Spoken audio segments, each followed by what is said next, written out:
Merhabalar, Elif'in mutfağına hoş geldiniz. Bugün sizlere tam kıvam, tam ölçü portakal reçeli tarifimi paylaşmak istiyorum. Yeni tariflerimden haberdar olabilmek için kanalıma abone olup zile basarak bildirimleri açmayı unutmayınız. Bakın 1 kilo portakalım var. Yıkadım ve kabuklarını soyuyorum. Ve daha sonra üzerindeki beyaz kısımlarını mümkün olduğu kadar almaya çalışıyorum. Tüm portakallarımı soydum.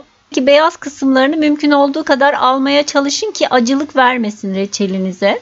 Daha sonra tahtanın üzerinde gördüğünüz gibi doğruyorum küp şeklinde. Siz de istediğiniz gibi daha küçük boyutlarda da doğrayabilirsiniz isterseniz.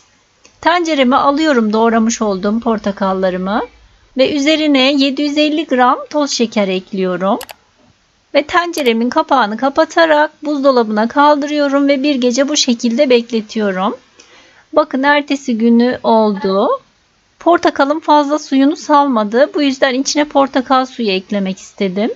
Öncelikle yaklaşık 1 tatlı kaşığı kadar portakal kabuğu rendesi ve 1 su bardağı taze sıkılmış portakal suyu ekliyorum. Ve ocağıma alıyorum. Kaynayana dek orta ateşte ara ara karıştırıyorum.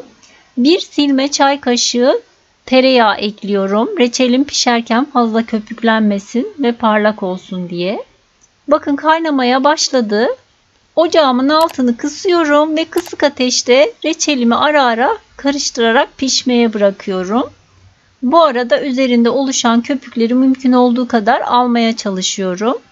Ocaktan almaya yakın 1 silme çay kaşığı limon tuzu ve yarım taze sıkılmış limon suyu ekliyorum. Limonunuz büyükse çeyrek limon da ekleyebilirsiniz.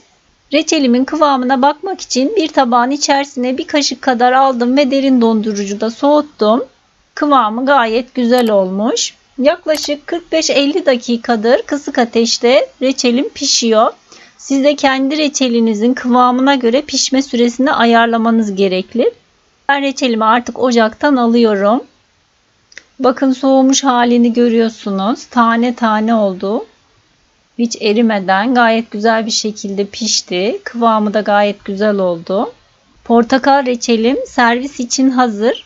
Sizlere de denemenizi tavsiye ediyorum. Gerçekten güzel oldu. Deneyecek olanlara şimdiden kolay gelsin. Afiyet olsun. Beğeni ve yorumlarınızı bekliyorum. Videomu izlediğiniz için teşekkürler.